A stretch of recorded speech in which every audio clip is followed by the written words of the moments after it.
तो गुरुदेव, मैं आपसे पूछना चाहता हूँ कि जो किस्मत में हमारी में जो लिखा है वो बदला जा सकता है? बिल्कुल बदला जा सकता। कैसे बदला जा सकता है गुरुदेव? एक तो सूत्र ये है कि भाव्यु मेटि सकें त्रिपुरारी। किस्मत में जो लिखा है उसको मिटाने की सामर्थ्य भगवान महादेव के पास है। जी। तो अगर किस्मत में कुछ गलत लिखा है, बुरा लिखा है, उसको बदलने के लिए नित्य हमें भगवान महादेव की सेवा करनी चाहिए। अब सेवा करने में बहुत सारा है कि पंचामृत चढ़ाओ, ये चढ़ाओ, वो चढ़ाओ। अगर कुछ भी ना हो जी। तो एक लोटा जल भगवान महादेव पर चढ़ाओ और सिर्फ 1 महीने तक जी। भगवान महादेव पर अपना मस्तक जल चढ़ाने के बाद अपना मस्तक रखो और 3 बार कहो शिवार्पणमस्तु, शिवार्पणमस्तु, शिवार्पणमस्तु। तो 1 महीने के अंदर जो दुर्भाग्य है उसको भगवान महादेव मिटा सकते हैं। अब दूसरी बात यह है जी। कि किस्मत में जो लिखा है उसको बदलने के लिए अगर कोई सिद्ध संत गुरु जी। मिल जाए तो वो भी किस्मत में लिखे को मिटा बदल सकते हैं।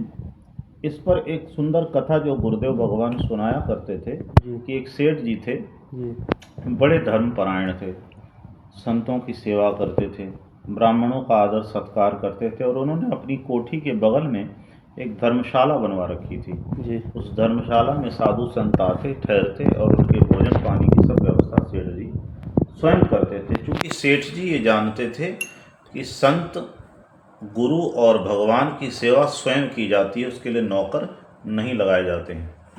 तो स्वयं सेवा किया करते थे। एक बार सेठ जी को कहीं बाहर जाना था और पीछे से एक संत आकर उस धर्मशाला में ठहरे। जी।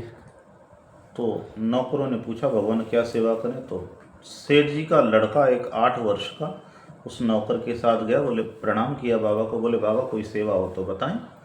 तो बाबा ने कहा बेटा हमें दतून करनी है, तो दतून के लिए पेड़ से दतून हमें तोड़ के दे दो।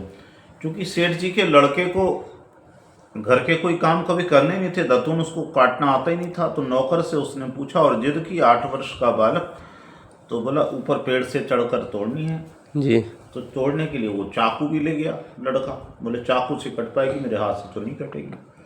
पेड़ पर चढ़ा और उसने दतून के लिए लकड़ी जैसे ही काटी तो उसकी सबसे छोटी उंगली जो है, चाकू की धार तेज थी, उससे कट गई।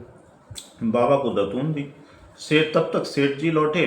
सेठ जी को पता चला कि बच्चे की एक उंगली नहीं है, कट गई है। तो सेठ को पीड़ा हुई, दुख हुआ और उसने बाबा से कहा बाबा वो तो बालक था, नादान था, आप तो समझदार थे, आप कह देते नहीं बेटा नौकर से।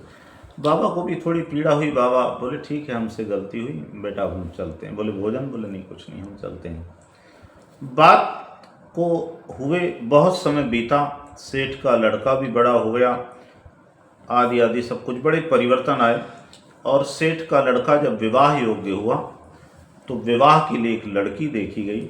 लड़की के पक्ष के लोगों ने लड़के की कुंडली मंगाई। बोले कुंडली मिलाते लेते हैं, बाकी तो आप हमारे बराबर के हैं और विवाह हो जाएगा।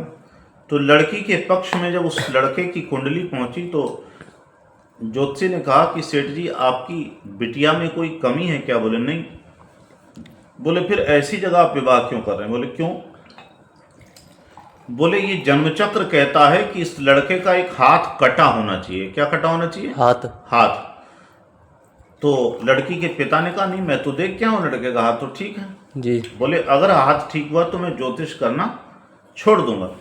अब सब लोग वहां पहुंचे, देखा तो लड़के का हाथ साबुत था। ज्योतिषी बड़ा परेशान। तो देखा एक छोटी उंगली कटी हुई थी, ऐसा बाद में देखा गया। तो ज्योतिषी ने कहा क्या 8 वर्ष की आयु में कोई दुर्घटना घटी थी? तो सेठ ने बड़ा स्मरण किया। बोले हाँ एक संत आए थे और वो ठहरे थे, उन्होंने, मैं था नहीं, और इस बालक से कहा दतून तोड़ के ला कर दो। तो ये पेड़ पर चाकू लेके चढ़ा और इसकी एक छोटी उंगली कट गई। ये घटना मुझे याद आती, देखा गया तो उंगली कटी थी। जी। तो इस घटना से ये प्रमाणित हुआ कि अगर संत चाहें, शिव के बाद अगर संत चाहें तो हाथ कटना हो तो उंगली कट के ही, तो राम नाम का गोला छूटे भाग जाए यमदूत। और इसने गुरु कर लिया हो उसका तो बाल बांका कोई कुछ कर नहीं सकता। क्योंकि गुरुदेव भगवान कहा करते थे हर मरे तो मैं मरूं और मेरी मरे बलाए, और साचे गुरु का बालका मरा न मारा जाए। जय हो गुरुदेव भगवान की जी जय जय हो गुरुदेव।